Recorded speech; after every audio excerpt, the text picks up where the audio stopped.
మీరందరూ కూడా మీటింగ్లు పెట్టడం కానీ ఈ 1 year ఎక్కడికక్కడ ఆయన చేసిన త్యాగం, లేకపోతే ఏ విధంగా సఫర్ అయ్యాడు, జాతి కోసం ఏ విధంగా ఆత్మ బలిదానం చేసుకున్నారు, ఇవన్నీ కూడా లాస్ట్ మైల్లో కూడా ఈ రోజు చరిత్ర తెలియనటువంటి యువతకు మనం చెప్పాల్సిన బాధ్యత మన పైన ఉంది. ఆ విషయం మీరు గుర్తుపెట్టుకోవాల్సిన అవసరం ఉంది. కొంతమంది పుట్టినప్పుడు కూడా కొంచెం యాక్టివ్ గా ఉంటారు, కానీ మంచి చేసిన వ్యక్తులు రోజు రోజుకు వాళ్ళ పాపులారిటీ పెరుగుతా ఉంటుంది.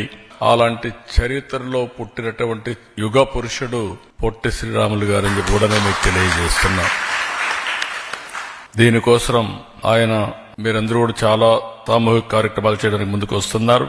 వీలైతే ఆయన ఆత్మార్పణ చేసినటువంటి దీక్షాస్థలను సందర్శించడం, ఆయన స్వగ్రామాన్ని అన్ని విధాలు నేను కూడా ఆ రోజు డెవలప్ చేయడానికి వచ్చాం.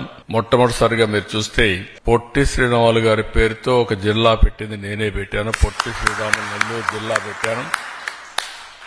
అదే మరి ఎప్పటికప్పుడు ఆయన స్ఫూర్తిని ముందు తీసుకుపోవడం కోసం చాలా కార్యక్రమాలు చేశాం. ఈ రోజు రాజధానిలో కూడా 58 రోజుల దీక్ష గుర్తుగా ఆయన స్ఫూర్తికి 58 అడుగుల విగ్రహాన్ని పెట్టాలని చెప్పి నిర్ణయిస్తున్నాం. దాన్ని కూడా మీరు అందరూ కలిసి వర్కౌట్ చేస్తే ఏం చేయాలో చేయడానికి ప్రభుత్వం సిద్ధంగా ఉన్నామని చెప్పి కూడా నేను మీకు తెలియజేస్తున్నా.